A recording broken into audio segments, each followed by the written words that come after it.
Hi, everyone. Thank you for coming to my talk. First of all, again, my name is Adrián, or Adrian. I'm from Spain. I'm a front-end developer, and I'm a strong accessibility advocate. And you can find me almost everywhere under my surname. So what are we going to talk about today? We're going to talk about accessibility. We're going to move to the online world about web accessibility. I'm going to show you some best practices, how to develop web accessibility, and then we're going to talk about testing. So let's start with accessibility.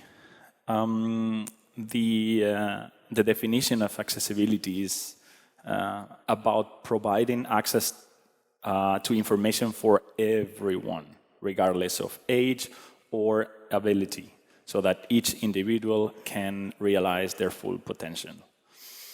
So a lot of people ask me, what is I11? Why? The 11 is the international acronym because there's 11 letters between the A and the Y in the accessibility word. So let's leave this clear. So why is this so obvious that is wrong? I mean, poor this guy who's going to go down very fast, or there's a tree in the middle of the ramp, or there is stairs at the end of the ramp. That's completely wrong. Or maybe a different situation. So someone arrives in a wheelchair and clicking the accessibility button, and, well, surprise. Yeah, there are stairs. Totally wrong. So let's move to the online world. Why is so obvious in real world that those situations are wrong? Web accessibility means pretty much the same as accessibility. Means that website tools, technologies are designed to so people with disabilities can use them, no matter which one. So I really like the sentence from the creator of the www, right? The World Wide Web. So the power of the web is in its universality. Access by everyone, regardless of disability, is an essential aspect. Let me give you some numbers. Last year in the world, we were around 7.6 billion people. More than 1 billion people live with some form of visual impairment. It doesn't matter if it's 5%, 10%, you use glasses, from color blindness, or 100% that it would be completely blind. So let's go back to the online world again. You go to an e-commerce website, right, a web shop, and you call support and say, I would love to know my latest purchases. So they can tell you something like, oh, you need to click in the top right corner. Or you want to change your email address. And then they can say, you need to click in the button with the engine icon. But for blind people, there's no top right corner, there's no button who looks like an engine icon. So we need to take care or have this in consideration when we develop our web applications. So I'm going to talk today about developing first. At the beginning, I'm going to use screen readers, and it's going to be a bit fast, so bear with me. Every operating system has their own screen reader built in. I'm using a Mac, so I'm going to use VoiceOver, but you can use this in Windows, Narrator, or in Linux is Orca. So let's see some best practices when developing a website. The first one is language. Defining the correct natural language of your website is very important because it helps this assistive technology, the screen readers, to understand which grammar has to use. So I'm going to show you a demo about these two examples. So I will need some audio now. Let's see. VoiceOver on Chrome. Okay. So in the first example, Accessibility. So in the first example, I have a link with the lang English. So it should say Visited link. Use this link to go to a new page. Perfect. I use the language tag English, so the screen reader understands that it's English grammar. In the next example, I have the same text, but I'm telling that it's Russian. Visited link. Use this link to go to a new page. So if you mix this, it's completely wrong. Let's see the correct way of doing it. Visited link. Используйте эту ссылку, чтобы перейти на новую страницу. I hope it makes sense, like grammar-wise. But in the other way around, if it's a Russian sentence with an English language tag, Visited link. Используйте эту ссылку, чтобы перейти на новую страницу. so it is obvious that it's wrong. Good thing as well is that you can mix these languages inside of a sentence. So in the next example, I believe that in Russian, when you want to greet someone, you can say, Привет, как ты? so the quote tag here in the right side doesn't have any language tag. But in the next example, I'm using the lang tag ru or for Russian. I believe that in Russian, when you don't know the other person, you can say, Привет, как ты? So it is understanding that this is the Russian grammar that it needs to be used. So it's applicable. The same with images, and we will talk about images in the next slide. When you include the alt text in an image, you can use different languages, but you can specify as well. you. Yeah. So you can specify the language tag. So Visited link image. A person using a computer. Visited link image. Человек, использующий компьютер. so Voiceover off. So again, language is very important to make the screen readers understand which grammar to use when they need to read the text that you want, the content of your website. And we talk about images in this example. Every image must have an alt attribute. It doesn't matter if it's an empty one or with content, but it has to be present. Of course, it has to be relevant. So if I'm using an image of a dog, the left side is completely wrong. So you need to add some alt text, but relevant. So if I put this a car, it has an alt text, but it's completely wrong. So a dog playing with a ball, that would be the relevant text for this alt. And for blind people, this is the only way to see what the image is. Tab order. So the intent of the tab order is to ensure that the visually impaired people that navigates through a tab has a consistent order with the content of your website. So in this example, normally in this part of the world, we read top to bottom and left to right. So you can potentially say that the correct order would be left and then right and then left and then right in the second line. But we can adapt the tab order of our website to ensure that it's consistent with the content of the website. So in this example, I don't need audio. In this example, I create a form, and assigning the tab indices, I can say that instead of going to the right, I want to follow the first column first, and then the second column. So this is the correct behavior because it's consistent with the content of my website. The same as in this fake menu. So if I tab, I continue tabbing, and I'm asking you now, what is the logical say to go to the next one? Again, we read top to bottom, left to right. I would say it's exit, but it's continue, because they're using float, which is something that we used to use like 5-6 years ago. And probably the correct order should be this one, if you use Flexbox. Maybe let me show you an example of a very wrong one. So this is a cinema in Vienna, and if I tab, I'm in the top menu, so I'm in the email, telephone, but I don't see where I am. So probably the top order is around in the middle of the website, so it's completely lost. So you will never find how to go back to your consistent navigation. Let's talk about Aria.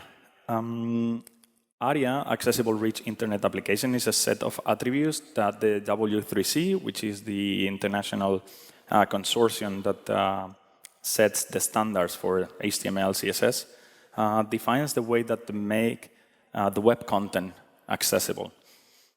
So there is a couple of rules to follow when using Aria, but a couple of things before. So Aria attributes don't affect anything in the website. They don't affect your content, so your content will stay the same, and they will not affect your design. So for visually, the design will be the same. It's purely used for accessibility. So we need to use the correct semantics of HTML, and do not use Aria to fix your errors. And when using these attributes are very powerful, but we need to test them before to use them, before releasing to production. So let me show you the rules for Aria. The first rule is do not use Aria. Use a native HTML instead. So I've seen this, probably this is the most typical and most common errors in websites. Using a div that looks like a button, using an anchor link that looks like a button. If you want a button, use a button. HTML provided, so use the native HTML instead. The second rule is do not change native semantics. If you want to use a heading that is a tab, headings cannot be tabs. So don't change the behavior, don't change the semantics. Use a div that is a tab and then put the heading inside. So do not change the standard. All interactive Aria controls must be usable with your keyboard. We really like to use now sliders or scrollables or clickable widgets, but all these controls have to be used by tabs. Remember that visually impaired people normally navigate through keyboards. They don't use mouse. Do not use role presentation or Aria hidden true on a focusable element, because these two controls will make the screen reader ignore the control. So if you want to use it into a button that should be clickable, should be focusable, these two buttons in the left side will be completely ignored by the screen reader. So please do not use it, and use it only in elements that they are not focusable. The fifth rule, all interactive elements must have an accessible name. So in the first example, the span and input doesn't have any name, so the screen reader will not know how to name and how to address it. So with the label for username and making the ID username, they can link the label with the input. So you are adding more context to the content of your website. So this is a quick summary of the all Aria rules.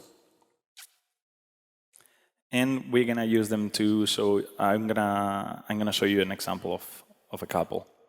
So there are a lot of attributes that we can use with Aria. We can use Aria hidden, we saw, to make elements to be ignored by the screen readers. We can use Aria require when we are using forms to tell the screen reader that the input is required, for example, password or email. We can use read only or describe by or label on label by. And this is the two that I want to show you an example. The same with roles. We can use links, we can use buttons, we can use articles, forms, text boxes. So let's see an example of AriaLabel. AriaLabel is a text, an attribute with a text that is used to determine or provide a label for the object that you're putting this attribute. So in the first example, there's a button which is an X, but the screen reader will not know what the button it is. It's going to read an X. So we need to, again, give more context to the content. Let me show you an example. And I will need audio now.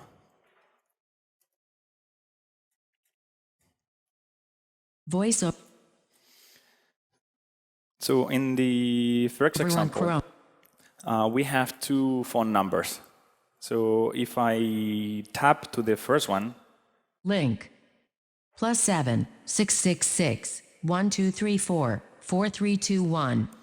A number can mean anything. It can mean a telephone number. It can mean a quantity in a web shop. It can be a statistic. But if we give a bit more context with AriaLabel, like in the second one, call the support team. So we need to tell what is the action that is going to be performed when you click enter or space in the control. The same with the button. It seems very obvious for us that X means close, but when someone who is using a screen reader will use it, it will be read like X button. But X means nothing. So again, a little bit more context. Close the current window, but So close the current window is the action that is going to be performed when this control is clicked, or enter or space. The same with AriaLabel by. The rule is we should use AriaLabel when the text that we want to attach to the control is not present in the window. So in the DOM structure, AriaLabel by, we want to use it when the text is in the HTML structure. So in the first form, it said name or address, but it could be a login, it could be a registration, it could be a purchase form, it could be anything. So if we want to give more context, the title of the form said registration, so we can say AriaLabel by these two things. So registration name at registration address at. So you will give more context. Registration name, okay, I know is the name and in the registration form. The same for the radio buttons. Car color blue, car color red. So blue and red can be colors for anything, but if I said label by the title. Less. Voiceover off.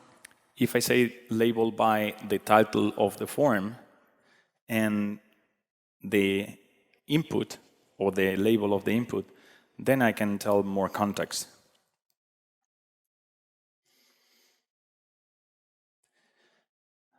As we said before, do not use Aria, use the native HTML instead. So if you want to use a button, use a button. And again, this is the most common error that I've seen in websites. And I have another example as well. So I have 3 buttons that potentially look the same. The first one is a pure link with styles as a button. The second one is a link that I attach the roll button. So I'm faking the button and I'm making it focusable. And the third one is just a button. So let's see if I tap on them. Okay, the first one is skipped. It is skipped because it's an anchor link and this anchor link doesn't have any href. So anchor links without any href will be skipped. It is focused, the second one, because I'm saying that tab index should be 0. That means I'm faking it to be focusable. And of course, the third one is a button. So buttons are focusable, are clickable, and can be identified as buttons. If I click with the mouse on the 3 of them, okay, I can see that you click me, the second one, and the third one, because I am attaching a click event to every element which has the class button. But if I do it through the keyboard, so I'm gonna again use my keyboard, I tap, I cannot click in this button. Of course, it's not a button, but in the third one, I can click. In the second example, both looks disabled, but I can click in the first one, because again, it's an anchor link, it's not a button. So I can even focus in disabled links, but not in the second example. Of course not. It is a button with the disabled attribute.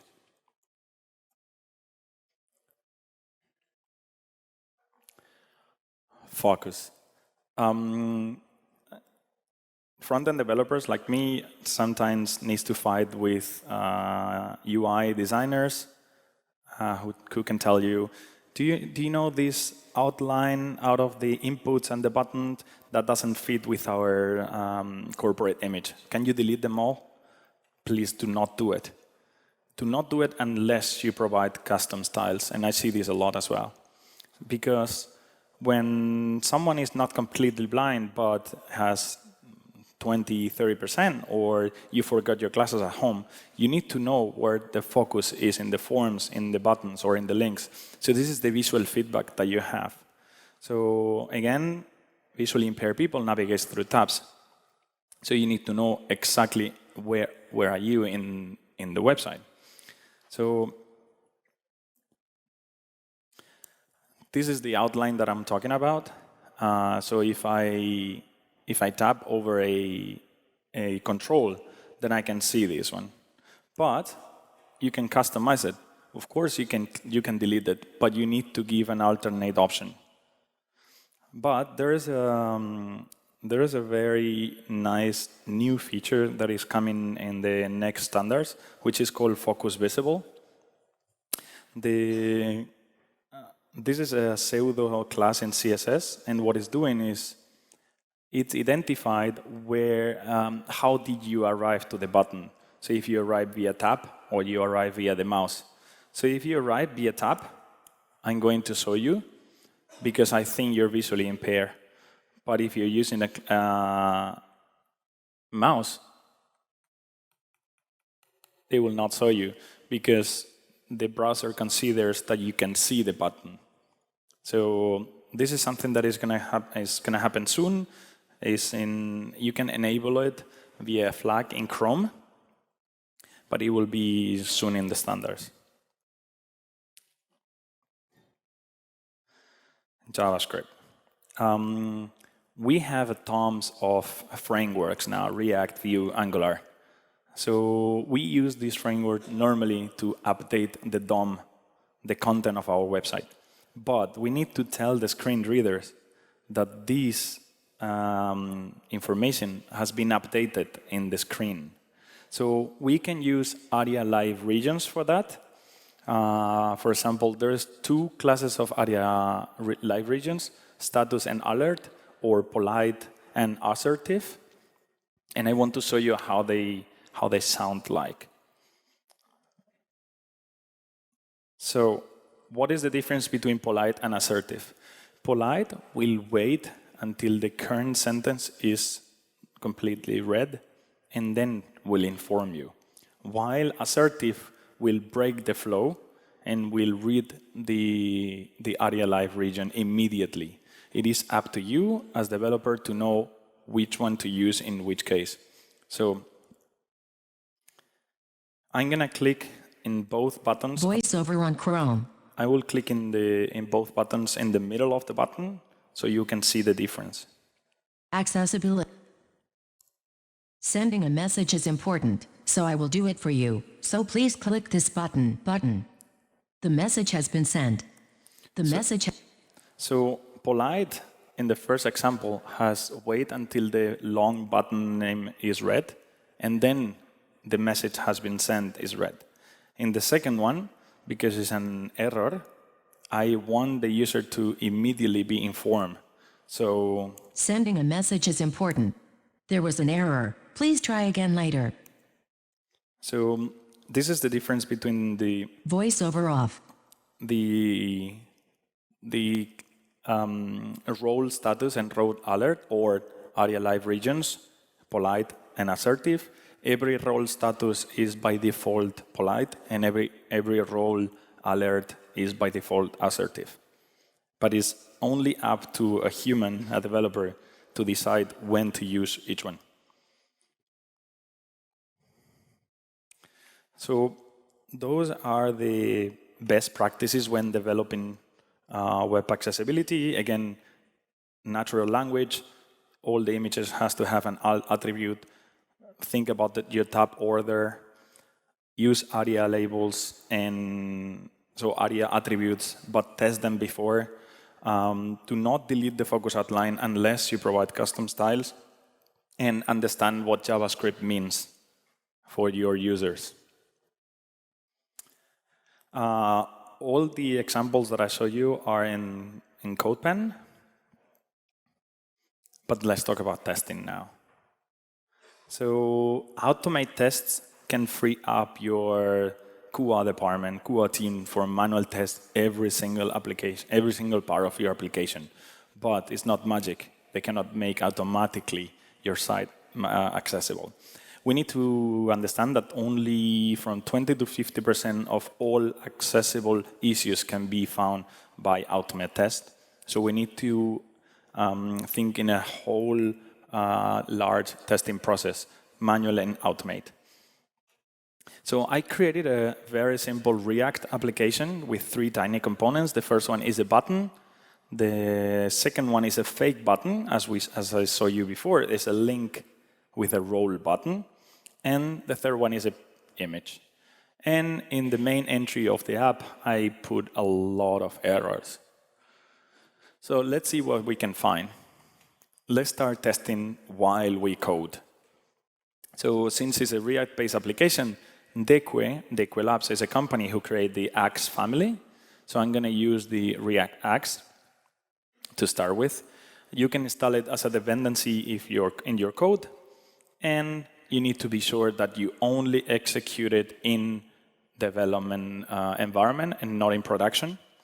And you will see in the console what issues are in your website. They are ordered by severity level from minor, moderate, serious, and critical. If you want my opinion, I would say you should take care from moderate down. Minor is nice that you know what is happening. The good thing for this tool is that it gives you where is the error, what is the error, and a link to Deque University. This is the documentation that Deque has prepared for you to know how to fix the issue. Linters.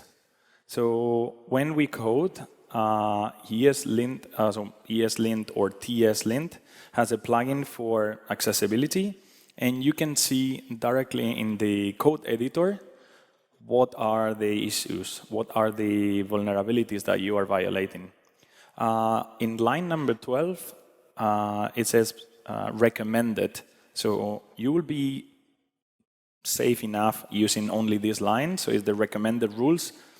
I prefer to include my customized rules. There is one that I like especially, which is you can specify components, only one component to test instead of testing the whole application. So it's very useful when you're testing only particular components.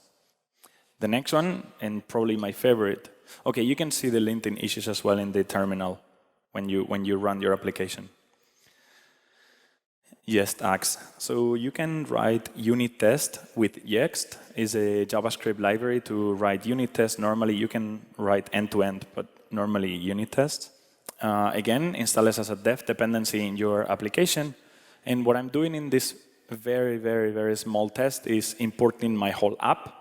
I am passing it to string, and I want to send it over the Axe engine. And what I'm trying to expect is not to have any violation. So when I run the test in the terminal, I can see again where is the error, what is the error, and the link to the Deque University, so it's the documentation of the error. So this is how 3 examples of tools that we can use while we code our applications. Let's say that you think you're pretty much done or you inherit a code base. maybe legacy code. So you want to test the whole application. So again, Deque has another tool which you can use in the terminal. So you can install it globally. And you can pass a URL, and it will run all the tests for you. Again, Deque, so what is the error? Where is the error? And a link to how to solve the error. A very similar application, very similar tool is Pay11y. So it's pretty much the same. It runs a headless browser. It runs over the Pay11y engine. And in this case, even it's telling you what principle is violated, where is in the DOM structure, and the exact element in the HTML. The only thing that is not giving you here is the link to find out how to solve it. So it's up to you to Google it and understand what the error is and how to solve it. You can run this over localhost as well. But this, I think what the best thing this tool has is a CI. So someone can say, okay, I have a bunch of URLs to test, and I don't want to go one by one. So you can create a JSON file in your project, and you can define some options. So in the first one is a pure URL. In the second one, I'm giving a timeout, and I'm taking a screen capture. And in the third one, I'm navigating through other websites. So again, you just run it on the terminal. It's going to perform the 3 tests for you. The first one is very quick. The second one, yeah, pretty quick. The third one is a bit longer because it needs to perform some actions. But the outcome of the test are going to be the same. So it's going to tell you what is the error, where in the DOM structure, and exactly what element. And you can see in the root the 3 captures. Lighthouse. Lighthouse is a tool that Google developed and is included in the developer tools of your Chrome browser, but you can use it as well from the terminal. So with appending --view, what Lighthouse is doing, executing a real Chrome instance, and is going to perform a lot of tests. Performance tests, accessibility tests, SEO tests, low internet, no internet, responsiveness, a lot of tests. And with the --view parameter, what is going to happen is it's going to provide a report, an HTML report that is going to be saved in your root, in the root of your project, and you can see visually again what is the error and where to find it in your HTML. So for me, the main features of these 3 tools are, the first one, of course, Deque provides a link to their documentation. The second one, you can create actions, so you can even wait for an element with a specific ID or specific class to be visible in the DOM, so you can wait until the page is loaded. And in Lighthouse, you can get this report in HTML or JSON or CSV to automatize your reports, your accessibility reports. But we said that automate tests are not enough. So it is always good to manual test your application, mainly in the browser. I'm using Chrome. I know Firefox has amazing accessibility test tools, but today I'm going to show you how to test them in Chrome. So I'm going to use the Heisenbug website to test. I hope the organization are okay with that. So Axe from Deque, pretty much the same as in the terminal, but in a more visual way. So they are under the web development tools. You can analyze the whole website, and it's going to tell you, for example, in this case, that images doesn't have any alternate text. They can highlight them from you, so you can see them in the window. And They will tell you if it's critical or moderate, and as well how to solve it. So it's not directly linked to the DECO University, but at least you have the information in the extension. As well, IRC Toolkit.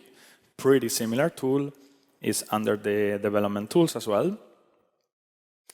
And you can run the test. It's going to run tests all over the HTML and all elements. And again, I'm going to click in images, and I'm going to see that some images don't have any alt text, and you can see them highlighted in the window of the website. So you can see at the end that some images doesn't have alt text. And if you click in the image, you can go directly to the element.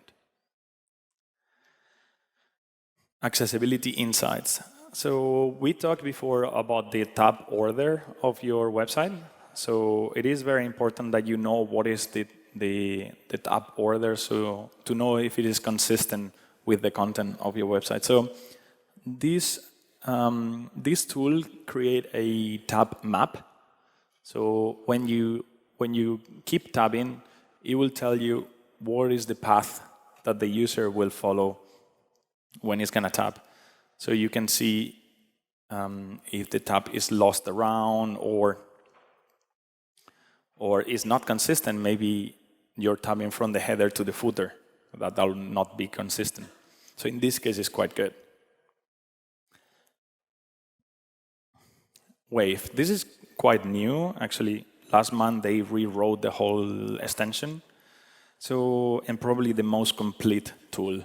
So again, it's going to perform a full accessibility test in your website, and you can see a summary. You can click in the errors. Again, images with no alt text. It's going to show you where in the window. You can see the structure of your headers, H1, then H2, then H3, H4, if there is consistent. You can see as well the contrast, if they are AA or AAA passing. You can delete the whole styles, so you can see if the content is consistent and relevant. You can see the code of your website as well, so you can play around with it. So I think this is one of the most complete ones. No coffee. Sometimes it's nice to simulate how someone who's visually impaired can see your website.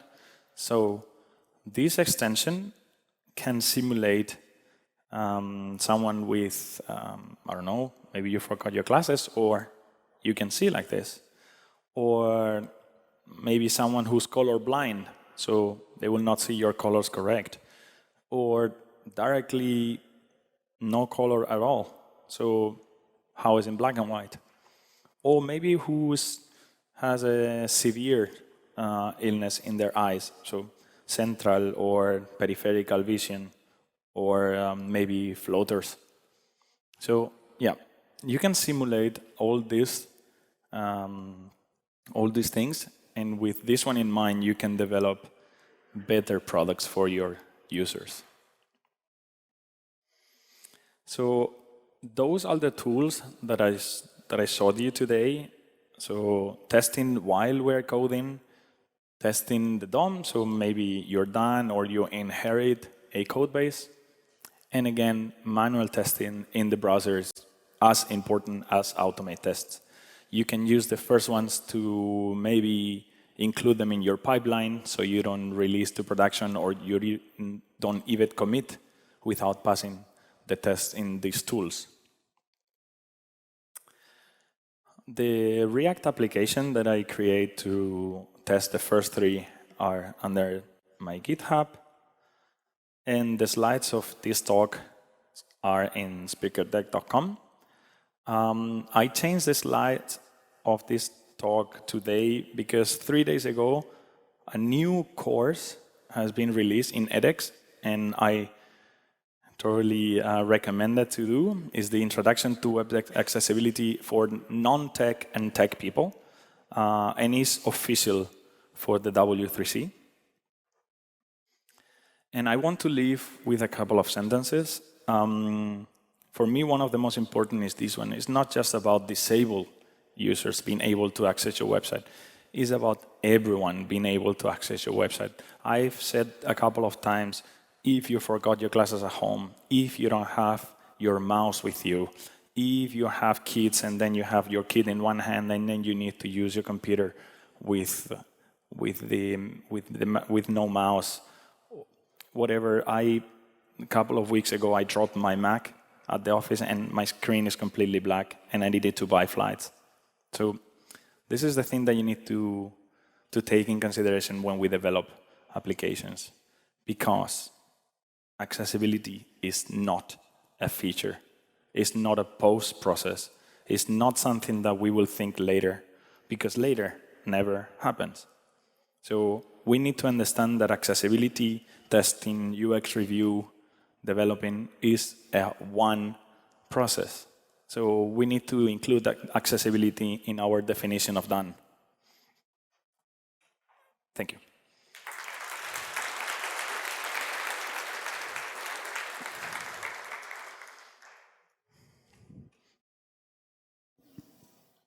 And now your questions, please.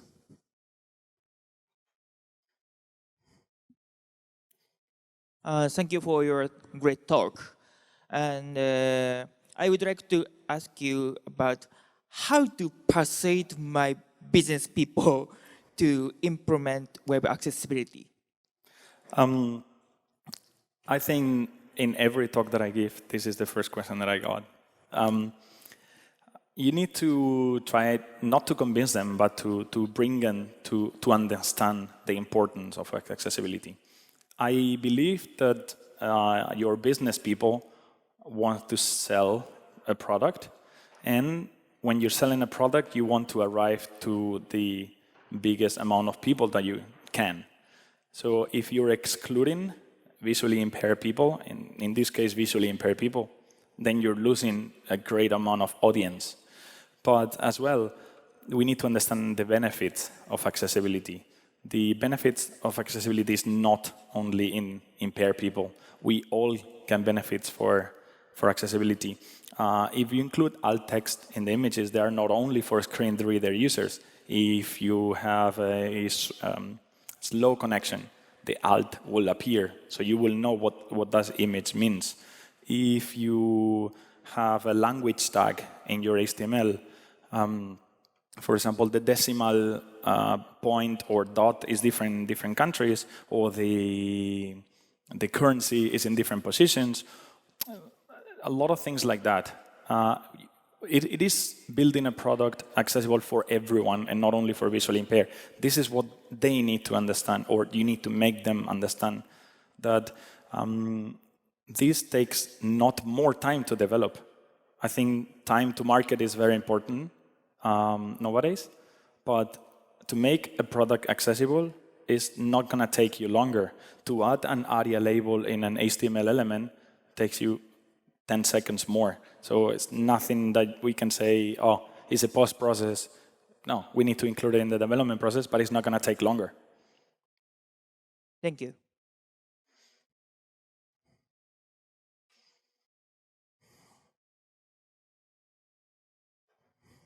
Hello, thank you for the report. I have a question. What if you have a field on website and you input the text on it, and after that there is a dropped down list with 15 cities name? What the better way to have accessibility to pronounce that and to reach the best way of realization? Let me understand it correct. So you have an input, and then when you type something in this input, there's a drop down with cities. Yes, you can start typing new, and there is answers like New York, Okay. So and a lot of 15 Okay. names. So what you have is an autocomplete widget. So it's an autocomplete, and then you have the options. Every options that appears needs to be labeled. Of course, itself, they are labeled. So if I have an input, probably the input will say city, right? Or registration, city, or address. when you're typing, then at least you should tell the user that something appears. So maybe something like use your arrows to navigate through cities. I'm just thinking of something. So when the user use the arrows, then you will start reading every city. So New York, New Jersey, or in the case of states, something like that, I would say. Okay, thank you.